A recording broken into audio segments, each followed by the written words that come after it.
My name is Larry Crow. I'm interviewer today for the History Makers. Our videographer is Matthew Hickey. Ma'am, could you please state your full name and spell it for us, please? Yes, it's Shauna, S-H-A-U-N-A, Marie, easy spelling, basic spelling, Graves, G-R-A-V as in Victor, E-S, and it's Robertson, R-O-B-E-R-T-S-O-N. And what is your date of birth and place of birth? June 22nd, 1958, Salt Lake City, Utah. Okay. And ma'am, what is your occupation? I am a judge, county judge at the Salt Lake County Justice Court. I am the county's presiding judge at this time. Okay. And what is today's date? Today's date is March the 15th, 2008. And where are we at the present time? You're in my home, and welcome to my home. We're glad to have you. Tried to feed you a little bit, but you weren't hearing that. Okay, in Welcome. Salt Lake City, right? In Salt Lake City. Okay. Now, before we go into depth, there are 5 lightweight People magazine-ish type questions that we all are compelled, we are compelled to ask everyone, and they only require a short answer. The first one is, do you have a favorite food? Yes, my favorite food is collard greens. Okay. Now, do you have a favorite color? My favorite color is blue. All right. A favorite time of the year? Spring. Okay. A favorite vacation destination? Now that's a hard one. I don't know that I have a favorite because there are many. So I don't have that one for you. I don't know. Maybe the Southern Caribbean. Okay. The last one is, do you have a favorite phrase or saying? I don't have any energy around it. That's my favorite phrase. Okay. Now I'm going to ask about your family history. Okay. I'm going to ask about your mother's side of the family. All right. And your father's side of the family. But Okay. we're going to start with your mother's side first. Can you give us your mother's full name and spell it for us, please? Augustine, A-U-G-U-S-T-I-N-E. Coleman, C-O-L-E-M-A-N. Morgan, M-O-R-G-A-N. Okay. And what is her date of birth and place of birth? Place of birth is Fort Worth, Texas, August the 29th, 1919. Okay. Now, what do you know about your mother's side of the family? How far back, first of all, can you trace them? Do they go back to, can you, are there any stories I can from go back slavery? pretty far. In fact, I have a genealogy chart. So we can go back, I think, right past my great-grandparents. I think that would be as far as we could go back. I know that they came to Marshall, so I can go back about probably 9 generations. They lived in Marshall, Texas at first, and then went and settled in Fort Worth and stayed in Fort Worth. And in fact, I was the first generation in my family born outside of the state of Texas. Okay. They go back to Marshall, Texas. Now, is this Marshall. back in the slavery days now? Take them back that far? I think we can go just to the end of slavery. So I know that they were there during slavery, but I don't know, you know, if Marshall was the first place they came to. I don't know how many people were enslaved in Marshall, but I know that we can go from Marshall forward. Okay. You don't know if they came, whether if they came from the east someplace, or, Don't know. or from the south. Or, That part I'm not sure. okay, okay. Are there any stories about from that side of the family about slavery or Reconstruction or turn of the century? What was Nothing going that on? I can really remember my mother talking about. What did your ancestors do? Well, like most people, my grandmother kept other people's homes. She cleaned other people's houses, wealthy people in the Fort Worth, Texas area. And for a while, my mother did domestic work also. But then at some point in time decided she needed to do a little different. So she became part of the dietetics unit at the Veterans Hospital here locally and did that until her retirement. So she's a dietitian at the VA. At the VA. Okay. Now, did she have a chance to finish school in Texas, or did she finish here? Or? She took her GED here. Prior to that, she had only gone as far as the 8th grade, but again, saw the need to advance and want to do a little something different. So she actually took her GED here in Salt Lake City. Okay. Now, is there a story about how your mother, or what motivated her to migrate to Salt Lake City? Well, there were 4 of them, friends, all coming from Fort Worth, headed towards Los Angeles. They stopped here to work, of course, during that time. Ogden, Utah was a big railroad town. There were lots of military installations in the area. There were the coal mines, which were very close in Price and in Wyoming. And so they came here to work. Work was good. Her friend went on to Los Angeles, and he stayed in Los Angeles until he died, Mr. George Hines, and my mother stayed in Ogden, Utah, and stayed here in the state until she died. Okay. All right. Now, can you give us your now? Are there did she talk about what Ogden was like to her after coming from Texas? I guess Utah would be very different from Texas. It was different, but Ogden was a hotbed. There was a lot going on in Ogden.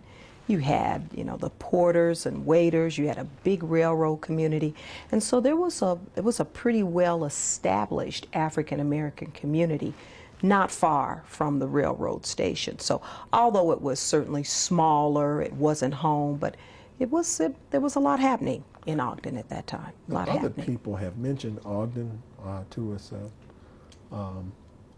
during this visit to Utah. What was the black community of Ogden like? I hear it's gone now. You really can't find it anymore. It's been developed. There's still a over. few. There's still a few, but where this would have been, there's very little there. There's still some churches. There's still some old families there that have stayed in Ogden and remained in Ogden. But you had a lot of social clubs. You had a lot of nightlife. Ogden was a booming town, more like a little San Francisco type of an area. Okay. And a lot went on in Ogden. So would the major black vaudeville acts show up there, like what they call the chitlin You had all, acts? yes, all those that showed. You had, my mother said you had Nat King Cole, and so you had all of those individuals that came on the chitlin circuit came through Ogden. So it was a wonderful place. It was more the place for African Americans than Salt Lake City. Salt Lake City's black population grew, probably in the 50s or so, 60s, 70s. But prior to probably the 1960s, the real hotbed in the state of Utah for African Americans would have been Ogden, Utah. Okay, all right. You put it better than anybody else. Okay. Let me ask about your father's side of the family. Can you give us your father's full name and spell it for us? George William Graves. And I don't know a lot about my father's side of the family. I know that he was born and raised in Kentucky. Do you know when he was born? I do not have the date. I don't know a lot about George W. Graves. Do you know what place in Kentucky? He was born in Louisville, Kentucky. Okay. Louisville, and and I'm year? guessing right around the time of my mother's birth, so probably Okay. probably 1922 or so. Was he a little younger than your mother? Or? Just a year or two. Okay. So about 22, Okay. 20, somewhere around there. Now, do you know much about his ancestors and what they did? Don't know a lot about them. Did you ever meet your grandparents? On my father's side? No. I met my grandmother on my mother's side. Didn't meet my mother's father, Wallace Coleman, was deceased by the time I was born. But of course I knew my grandmother, Miss Martha Scott. Okay. What did your father do for a living? He was in the Navy. Okay. And when my mother met him, he was in service, stationed in San Francisco. and was later stationed in San Diego. And I remember having contact with him and up until about the age of 8. Okay. After about 8 or 9, I lost contact with him. Now, do you know if he had a chance to finish school? Couldn't tell you that. Okay. So it's very little then. So very little. Mm-hmm. Now, is there a story in your family, or does your mother tell a story, about how you and her father, I mean your father and she met? And she met? No, she didn't talk about that a whole lot. No. Okay. Okay. So I take it that the relationship wasn't very didn't sustain itself. No, in fact, in my life, there were 2 major male figures.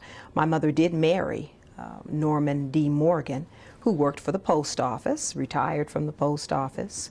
And I think Mr. Morgan came into my mother's life when I was still a toddler.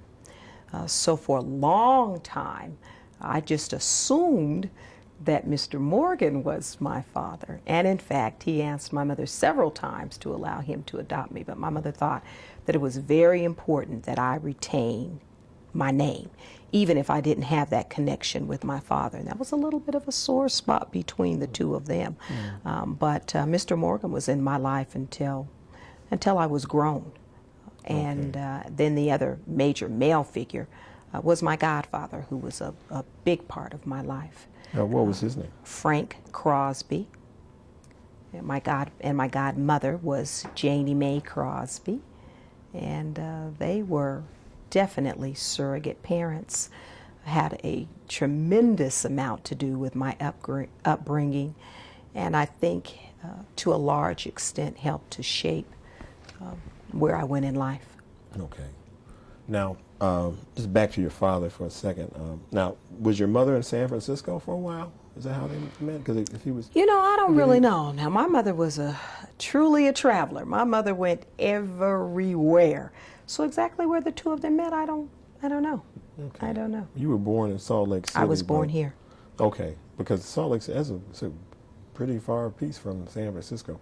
Is it on the train route? Salt Lake City? No, San Francisco is that the terminus for the train going west from here? I mean, from Ogden or something? Or? It would have probably been Los Angeles. It wouldn't have been San Francisco. It would have come and gone. But you could go that way because you could go up through Reno, up through Nevada. What would bring a sailor to Ogden? Lake, to Ogden, or a woman from Ogden to San Francisco? To San Francisco. Don't know. So they'd have to. Okay. I don't so have that. I should have filled in those gaps. She never, you never asked about how they met. Okay. So, okay. Now, well, tell us something about your stepfather. Where was he from? I don't know where he was from, but as I said, he lived here. He worked for the post office, and my mother and my stepfather had a very interesting relationship.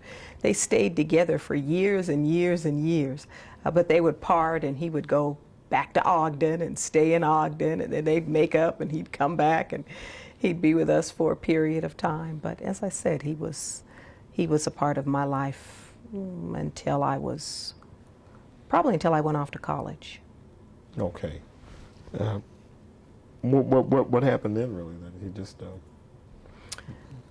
Well, he and my mother ultimately divorced, but they were both. It was late in life for both of them, and then probably 5 years or so after that, he passed away. Okay, I see. Okay, now let's see. Well, maybe I'll get into your godparents a little later on. Now, when you think about your, well, I'll ask you now about it. Well, who was Frank Crosby and Jamie? Janie Mae? Yeah, Janie Mae Crosby. Yeah. As I said, they were my godparents, and very colorful couple. They owned a club in the red light district called the Lone Star, and because of them, I knew everybody. I was brought up around everybody. I knew the pimps, the prostitutes. I knew the clothes boosters, I knew the church people, I knew everybody because everybody came to the Lone Star. They bootlegged liquor and were older. They were an older couple and had never had children. And Mrs. Crosby took a liking to my mother when my mother was pregnant and asked my mother if she could be my godmother. So I stayed with them on and off for long periods of time. They were very, very helpful to my mother, and I was very close to the two of them. Very close. And now they had a club called, were they from Texas too? No, they were not from. They were not from Texas. Yeah, that's one with the Lone Star Club. The Lone Star. Yes. You know, Texas being the Lone Star state. I wonder if they. I don't. Now he might have been. She was from California. Okay. But you know, I hadn't thought about that. You know, about that connection, but that is possible because that was the name of the club. Now, but again, did the club attract big name acts and that sort of thing, or was it more? No, it was a smaller club, smaller. so it had pool tables and pinball machines and a bar and that type of thing. Okay. All right. Now, when you think about your parents, your mother's personality and disposition and talents and whatever you might know about your father and what you know about your godparents and stepfather, who do you think you take after the most? I think it's probably a combination of my godfather and my mother. I think particularly early on, my godparents had a lot to do. As I said, my godfather was older, and he would talk to me in a very interesting way. You know, he would sing. As opposed to say things to me, he would sing things. And he'd say, Can you give us an example of? Yeah, he'd say, I'm gonna move way on the outskirts of town. You know, things like that. He'd say, and I don't want no Uncle Newbies hanging around. And I wonder what he was talking. And now Uncle Newbie, these were real people. Uncle Feeney, Uncle Newbie, friends of theirs that I knew. And of course, what was behind that was he didn't want stray men around. And he'd say, I don't want you to be a plain Jane. And, so he'd say those kinds of things. And, on a child is 3, 4, 5 years old, that leaves quite an impression. And he spent lots and lots and lots of time with me. So I was always an old child because this old man, he died when I was 13. So from the time I was born until the time I was 13, most of my time, my free time, was spent with this old man. He took me shopping. He he would even buy groceries and bring them to my mother's house. He would pick me up every day and take me to elementary school. He would buy my clothes. He would, and for him, the only boyfriend that I needed to have was him. So my daddy was my boyfriend, and that was it. And I stayed pretty much on the straight and narrow, but in a very old, very mature way. I always had a pretty mature thought, and I think I got that from him. Okay. All right. Now, do you have, what community did you live in when you were growing up? Was there a name for the community? We lived in Central City. Okay, Most black Central people City. lived in Central City. We lived in several places in Central City, but we stayed in the Central City area until I was in the 5th grade. And then we moved to a working class community called Rose Park. And I lived and stayed in Rose Park and owned a home in Rose Park until I moved here.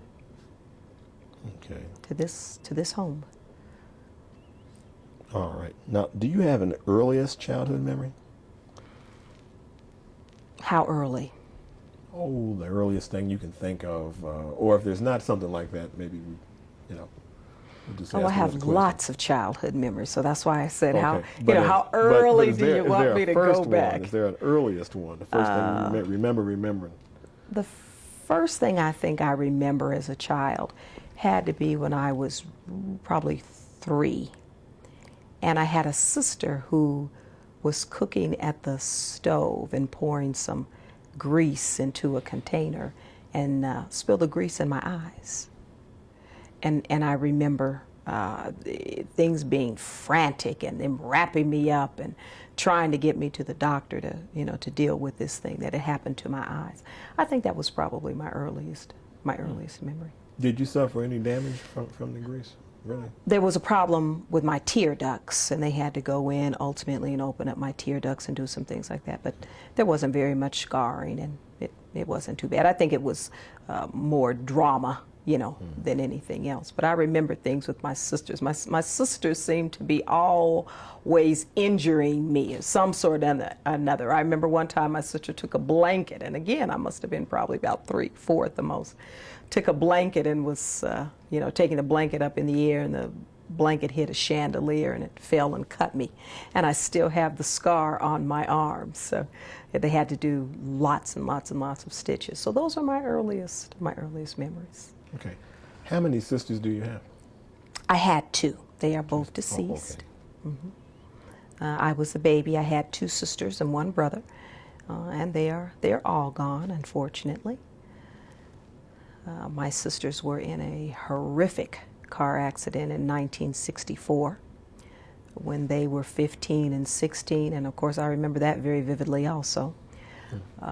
One was dead on arrival, and the other, as a result of the injuries, became a quadriplegic, and she lived until 1976 and passed away in 1976. That's pretty bad. How old were you? It was in 64. Okay. So I was 6. I believe I was 6, 5, about getting ready to turn 6. That's got to be, devastating, I guess, for a little kid. Well, you're a little kid and then... But again, the drama. What I remember was the drama. I remember going to the hospital. My mother had her at a rehabilitation establishment in Roy, Utah. And I remember traveling to Roy a lot. I remember how distraught my mother was. But then again, I had my godparents who were the stabling force, truly the stabling factor in my life. So they just took control, and I stayed with them and maintained my time with them. And then later on, my mother brought my sister home, and my mother and I took care of my sister for many years. Okay. Now, we always ask this question. Can you describe for us I guess the house that you grew up in the longest, and what were some of the sights and sounds and smells of growing up? The house we lived in the longest was, again, the house in Rose Park, and it was pretty important to my mother. It was the first home that she owned, and what happened was she was a domestic, again, for a woman who was fairly well-to-do, Miss Harriet Moyle Jones, and Miss Jones called her Augie. And she said to her, Augie, it's time for you to buy a house, and I want to help you do that. And so she gave my mother the down payment. My mother found a modest home in Rose Park. She offered to furnish it for her. My mother said she didn't want to go quite that far, but she was a wonderful benefactor to my mother. It had 3 bedrooms, 2 baths, a kitchen and a dining room and living room, nice sized lot. So we lived, really for poor people, we lived fairly well. A Rambler style home, about 1,200 square feet, large backyard, big beautiful pine tree in the front, working class neighborhood. I had all kinds of friends in terms of race and ethnicity and, religion, wonderful community. But there were also a fair amount of African Americans that lived in the neighborhood, so I had aunties pretty close. I had my Aunt Fridella across the street, and Mama Sue around the corner, and Miss Taylor down the street, and my brother lived around the other corner. So I was surrounded by people all the time, lots of love, lots of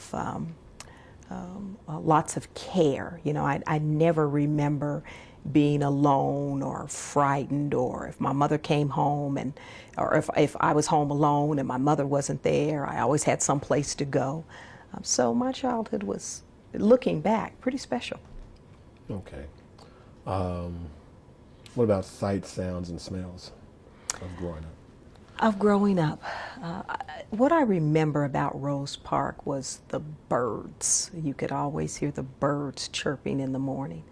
And we had grapevines that grew on the back fence, and you could, see those birds picking those grapes. And the other thing, of course, I remember was at that time, we had a clothesline. So we would wash the clothes, and you'd put the clothes on the clothesline with the old-fashioned wooden pins. And my mother refused for a long time to get an electric dryer because she liked the smell, of the clothes in the dryer. Those were some of the things that I remember. Okay. Now, was church a big part of growing up? Oh, church was a huge part of growing up. Interestingly enough, I joined the church when I was 6. I was baptized at the age of 6. And at that time, my mother wasn't a major churchgoer, but for whatever reason, I've always loved the church. And so ultimately, I brought my mother back to the church. But church was a major part of my life. What was the name of your church? At that time, I went to New Pilgrim Baptist Church. And then when I was 17, I joined the Calvary Baptist Church. But early on, I belonged to New Pilgrim. And prior to New Pilgrim, I actually belonged to New Hope Baptist Church. So always Baptist. But I had different people who seemed to like me for whatever reason, pick me up and make sure that I got to church. And so it brought people into my life that stayed into my life. Dr. Alberta Henry, Mrs. Annie Adams, who did my hair. All of those people were members of the church. Okay. So did you get a chance to exercise some leadership as a youth in church? Exercise some leadership. I don't know if I was much of a leader. My name when I was little was Miss Prissy, so I don't know that I led a whole lot.